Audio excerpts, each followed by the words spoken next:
Hello, good morning all of you and welcome in NIOS. I am Richa Kataria with Vision Point. As अगर आप लोगों ने अपनी books देखी होंगी, you are having 3 books of accountancy, first, second and third. हम लोग first book को पहले कंसीडर करेंगे. तो फर्स्ट बुक में अगर हम लोग देखें तो इसमें चैप्टर का फर्स्ट नाम है अकाउंटिंग एंड इंट्रोडक्शन. किसी भी चीज़ को पढ़ने से पहले आप जब किसी से फर्स्ट टाइम मिलते हो, आप उससे डायरेक्टली आप कहाँ रहते हो ये तो नहीं पूछ लेते. आप पहले उससे पूछते हो व्हाट्स योर नेम. सबसे पहले किसी से भी हम मिलते हैं तो उसका नाम जानना चाहते हैं. तो we are going to meet very first time with accounts. तो बेसिक अकाउंट्स पढ़ना है, जिसके पहले हमें क्या जानना ज़रूरी है कि what is an accounting. Accounting term क्या है, उसका इंट्रोडक्शन क्या है, उसको इंट्रोड्यूस कराना है कि how much we know about accounting.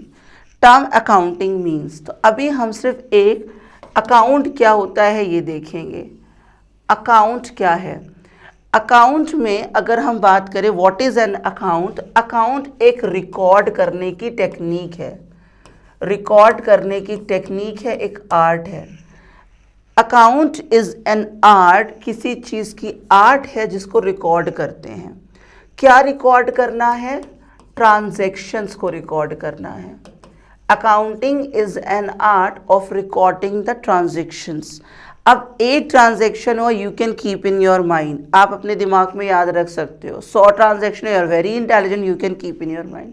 लेकिन जहाँ पर नंबर ऑफ ट्रांजैक्शंस 1000 10,000 होंगे, no one can keep the mind. कहीं ना कहीं मिसिंग तो होनी ही होनी है. For this missing we just need to keep recording. हमें रिकॉर्डिंग करनी है. जब हम किसी कॉपी में एक सिस्टमैटिक मैनर में कोई एक डिसिप्लिन फॉलो करके किसी ट्रांजेक्शन्स को रिकॉर्ड करते हैं, उसको अकाउंटिंग इन लेमन लैंग्वेज, एक सिंपल लैंग्वेज में ये है. अब देखते हैं अकाउंटिंग टर्म में क्या है, हमारी बुक के टर्म्स में क्या है. Obviously it's a profession. तो American Institute of Certified Public Accountants ने एक डेफिनेशन दी है हमें अकाउंटिंग की, जिसमें बताया accounting is the art. Accounting एक आर्ट है. किस चीज़ की आर्ट है, रिकॉर्डिंग, रिकॉर्ड करने की. What to record, classifying, summarising in a significant manner, in a systematic manner. और आप किसी के बिहेवियर को रिकॉर्ड नहीं करोगे, आप उन ट्रांजैक्शंस को रिकॉर्ड करोगे जो टर्म्स इन मनी है, जो मॉनेटरी टर्म्स में है. ट्रांजैक्शंस को रिकॉर्ड करेंगे, इवेंट्स को रिकॉर्ड करेंगे, which are in part at least of a financial character, जिसका करेक्टर कैसा हो, फाइनेंशियल हो, और उसका कोई ना कोई रिजल्ट निकल करके आए. इन्होंने जो हमारी डेफिनेशन है, इसमें पूरी बुक को, पूरे अकाउंट्स को सब कुछ कवर कर देते हैं. ये इसमें क्या बोला गया है, accounting is an art. Accounting एक आर्ट है. What is the art, recording, classifying and summarising. Record करने की, क्लासिफाई करने की और समराइज. जब आप आगे के चैप्टर्स पढ़ोगे ना, तो इनकी मीनिंग आगे का पूरा पूरा चैप्टर डिस्क्राइब करता चलेगा बार बार. ठीक है. और किसको रिकॉर्ड करना है, ट्रांजैक्शंस को, कुछ इवेंट्स को, कुछ हैपनिंग्स को. ठीक है, जो कि कम से कम कुछ ना कुछ फाइनेंशियल करेक्टर की हो और उनका रिजल्ट. रिजल्ट क्या आएगा, why are you recording the transaction, इधर देयर इज़ प्रॉफिट और लॉस. आपको पता करना है जो भी आज आप काम कर रहे हो, जो भी आप ट्रांजेक्शन्स कर रहे हो, उससे आपको ट्रांजेक्शन से प्रॉफिट गेन हो रहा है या फिर लॉस हो रहा है. राइट. तो अकाउंटिंग इनके अकॉर्डिंग ये डेफिनेशन दे रहा है. अब एंथोनी, एक आपके ऑथर, उन्होंने एक अलग से definition, whatever the definition you need to learn you can, but मेरी प्रेफरेबल आपके लिए यही है. ट्राई करिएगा कि इंस्टीट्यूट के अकॉर्डिंग ही लर्न करिए, किसी पर्टिकुलर ऑथर के अकॉर्डिंग जाने की ज़रूरत नहीं है. राइट. अब लोग एक कॉमन लैंग्वेज में देखते हैं what is the term accounting. अभी तो ये हो गया जो आपको एग्जामिनेशन में लिखना है, बट अब हमें क्वेश्चंस भी सॉल्व करने हो तो हमें अपने माइंड को मेकअप करना पड़ेगा कि हमें क्या करना है. तो अगर आपके पास सपोज करते हैं एक ऑर्गेनाइजेशन है, एक शॉप है, एक इंडस्ट्री, वॉट एवर, एक बिजनेस के अंदर आप हो. ठीक है. आपके पास कोई एक बंदा है, दैट इज़ एक कस्टमर है, जो कि आपके पास से ट्रांजैक्शन करने आता है. ठीक. अब वो बंदे का आप नाम, एड्रेस, इवन देन उसका बर्थडे तक आपको याद रह सकता है। Reason being because only the single person is over there. लेकिन क्या आपने किसी एक बंदे के लिए बिजनेस शुरू किया? Not at all. You need to grow up, आपको एक्सपैंड करना है अपना काम, तो ऑब्वियसली आप ट्रांजेक्शन्स बढ़ाओगे, अब और बंदे आपके साथ जुड़ेंगे। जैसे जैसे नंबर ऑफ कस्टमर जुड़ते जाएंगे तो आपके ट्रांजेक्शन्स बढ़ते जाएंगे। सारे transaction you can not keep in your mind, तो आपने उसको क्या करना शुरू कर दिया? रिकॉर्ड करना शुरू कर दिया। रिकॉर्ड करोगे एक सिस्टमैटिक मैनर में, कुछ रूल्स एंड रेगुलेशन के साथ। It is an art which is known as accounting. ये जो ट्रांजेक्शन्स हो रहे हैं उसको रिकॉर्ड करना is known as an accounting, right. तो अब आगे क्या है? अकाउंटिंग की साइकिल है। कहीं पर तो एंड होगा, लेकिन फिर से एंड होकर फिर से बिगेन होता है। तो अगर अकाउंटिंग साइकिल के बारे में बात करते हैं तो सबसे पहले कोई चीज़ होती है, दैट इज़ ऑफ ट्रांजेक्शन। सबसे पहले हमारे साथ क्या होंगे? ट्रांजेक्शन। इधर यू विल बाय समथिंग और सेल समथिंग। उसको, ये जो ट्रांजेक्शन है उसको आप एक बुक ऑफ अकाउंट में रिकॉर्ड करोगे, जो डेली बेसिस पे होंगी। किस पे होंगी? डेली बेसिस पे होंगी। तो ये जो डेली बेसिस पे हम चीज़ों को रिकॉर्ड करेंगे कॉपी के अंदर, वो क्या कहलाता है? जर्नल। ये GER नहीं है, ये JOU है, ठीक है। तो जर्नल है ये। जर्नल से हम किसके पास जाएंगे? लेजर के पास। आगे के लेक्चर्स में पूरे पूरे चैप्टर्स हैं आपके कि what is journal, what is ledger, what is trial balance. अभी अगर आपके क्वेश्चन पेपर में आता है व्हाट इज़ अकाउंटिंग साइकिल, तो you need to prepare this cycle only.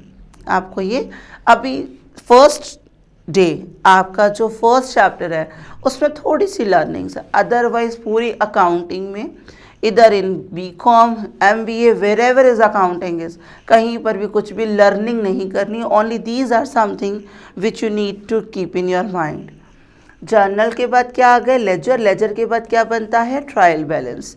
Trial balance से हम क्या बनाते हैं? Trading and profit and loss account and balance sheet, जिससे हमें हमारी प्रॉफिट हो रहा है कि लॉस हो रहा है ये पता चलेगा। उसके बाद फिर से इसके थ्रू हम क्या करेंगे? ट्रांजैक्शंस करेंगे। तो this is known as the accounting cycle. Transaction, journal, ledger, trial balance, trading and profit and loss and the balance sheet, right. अब ये हमारी कुछ बुक्स होती हैं, जर्नल की जो बुक्स होती हैं वो कई सारे पार्ट्स में बटी हुई होती हैं, क्योंकि एक ही कॉपी में पूरे के पूरे ट्रांजैक्शन, अगर कोई ऑर्गेनाइजेशन बड़ा ऑर्गेनाइजेशन है तो एक ही कॉपी में बहुत सारे ट्रांजैक्शंस नहीं कीप करेगा। तो as per the nature and the size of the business, हो सकता है छोटी सी शॉप हो तो एक कॉपी इज सफिशिएंट, जर्नल बना ले।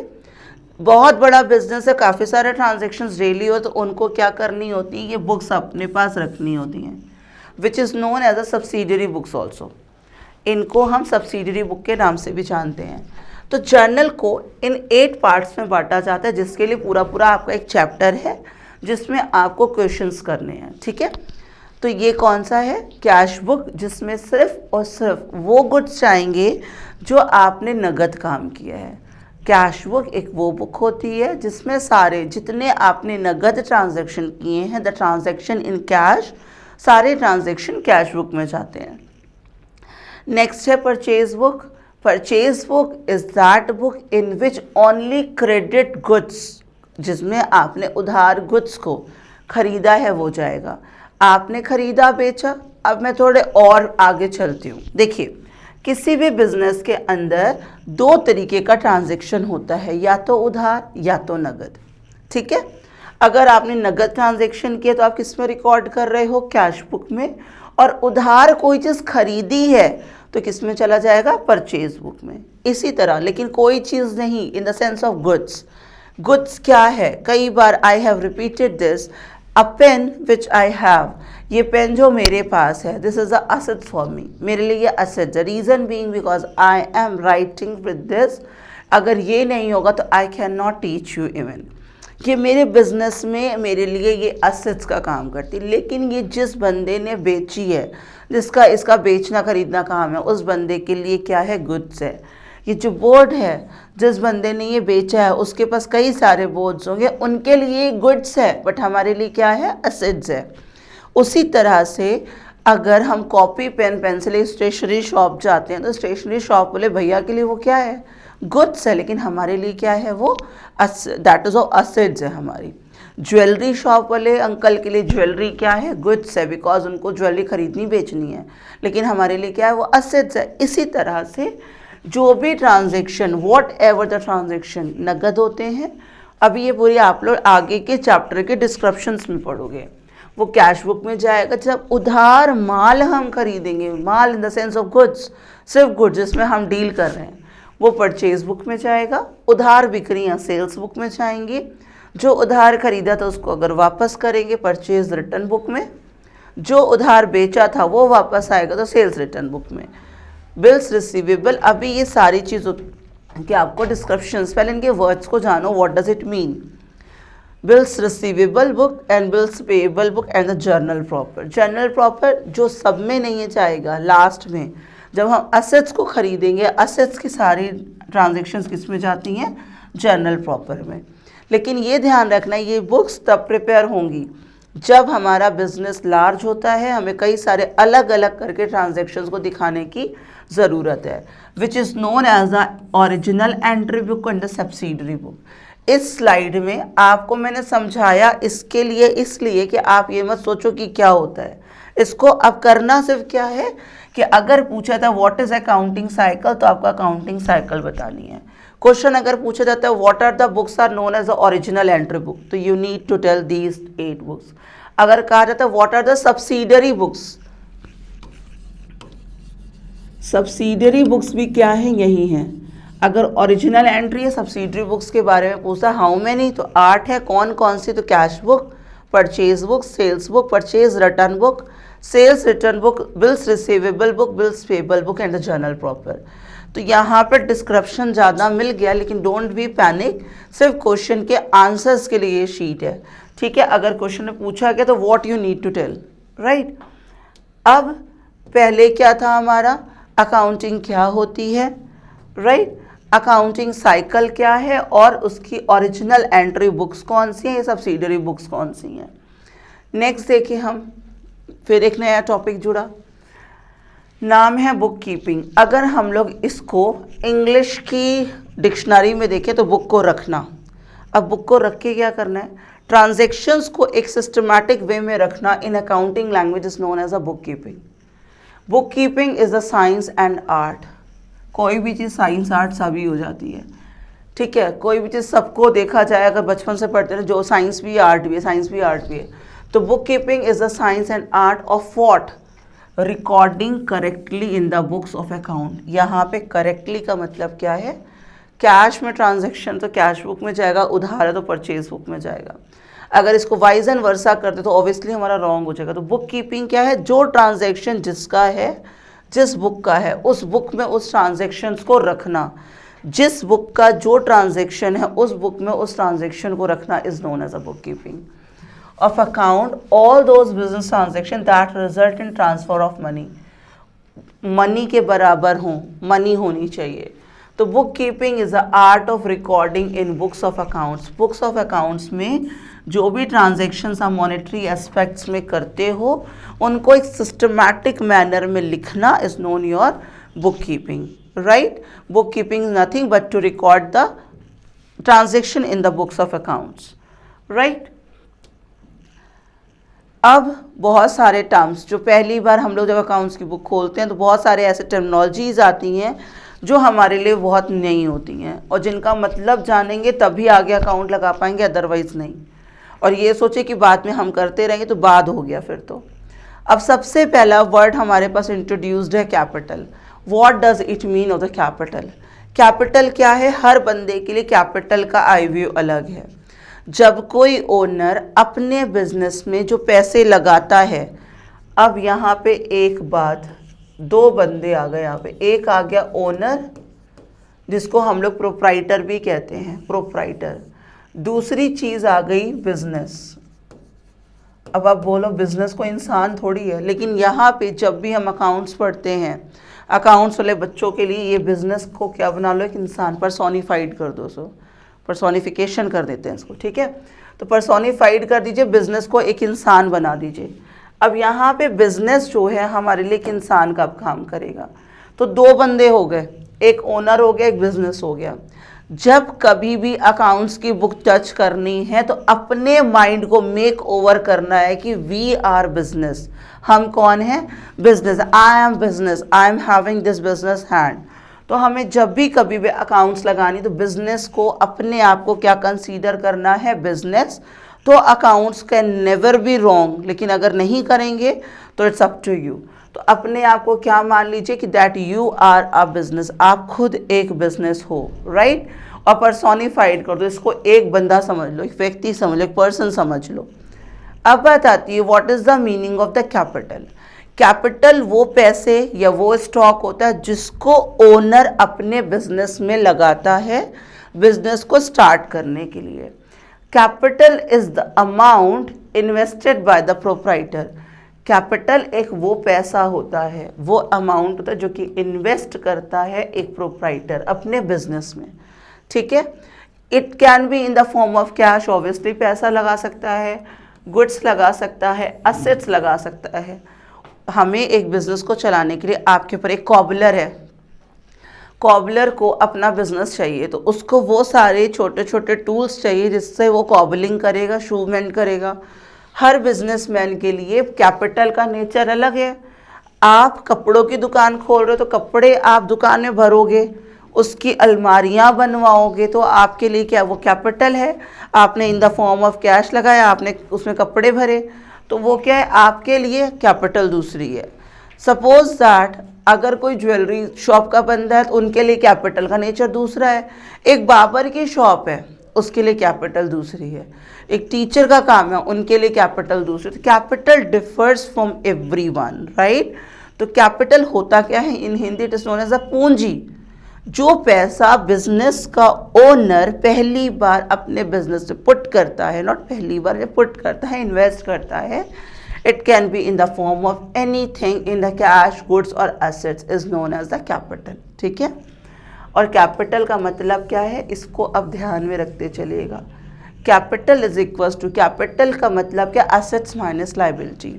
जो भी हमारी एसेट्स है उसमें से हमारी देनदारियाँ, एसेट्स क्या होता है? प्रॉपर्टी। अभी आगे की सारी चीज़ों में आपको टर्म्स पता चलेंगे। एसेट्स क्या है अभी आगे आपको समझाऊंगी, अभी सिर्फ इतना ध्यान रखो। Capital is equals to assets plus, ये सब अपनी ना टंग में ट्विस्ट कर लीजिए। मैंने कहा सिर्फ इसी में मैं कुछ चीज़ें ट्विस्ट कराऊंगी, बाकी कहीं कुछ याद मत करना, लेकिन हाँ इसमें कुछ चीज़ें प्लीज़ ध्यान में रखना, रिपीटेडली देखना, क्योंकि ये बेसिक चैप्टर्स हैं। रिपीटेडली आपको अगर ये नहीं आया पूरे अकाउंट से मज़ा नहीं आएगा। अगर ये सब टर्म्स आ गए ना पूरी बुक में, पूरी लाइफ लॉन्ग जब तक कॉमर्स है तब तक आपको ये सारे टर्म्स मिलने हैं। ड्राइंग्स, ड्रॉ करना, निकालना। जब कोई बिजनेस, मैंने क्या कहा, अपने आप को क्या बना लो? बिजनेस। ओनर को हटा दो, अपने आप को बिजनेस मान लो। हम किसके हाथ हैं? हमारे बिजनेस के हैं। जब कोई ओनर, अब ओनर दूसरा बंदा हो गया, जब कोई ओनर अपने बिजनेस से, जब कोई ओनर अपने बिजनेस से कुछ पैसे या कोई गुड्स, इधर द फॉर्म ऑफ कैश और गुड्स, जब कोई ओनर अपने बिजनेस से कैश या कोई गुड्स को विड्रॉ करता है अपने पर्सनल यूज़ के लिए, उसको क्या कहा जाता है? ड्राइंग्स। क्या कहा जाता है? ड्राइंग्स। फॉर एन एग्जाम्पल, एक कन्फेक्शनरी शॉप के भैया हैं, वो कन्फेक्शनरी का काम करते हैं। उनके घर मतलब वहाँ पे शॉप पे बहुत टेस्टी जलेबियाँ बनती हैं। अब जलेबियाँ वो बंदा क्या करता है? वो खुद खा लेता है, अपने स्टाफ को खिला देता है, अपने घर में थोड़ी सी भेज देता है। अब उन्हीं जलेबियों को हम ड्राइंग्स कहेंगे, जो उन्होंने खुद खाई, जो अपने स्टाफ को खिलाई, जो अपने घर भेजी। क्यों? क्योंकि वो जो गुड्स था, जो जलेबियाँ थी, वो बिजनेस की थी, बिजनेस का गुड्स था, बिजनेस से बिकती, उससे आपको पैसे मिलते। लेकिन आपने क्या किया? पर्सनल यूज़ किया ना। जब कभी भी हम अपने बिजनेस से अपने पर्सनल यूज़ के लिए, बिकॉज ओनर है, बिजनेस को अलग कर दीजिए, हमेशा बिजनेस के पॉइंट ऑफ व्यू से काम करेंगे।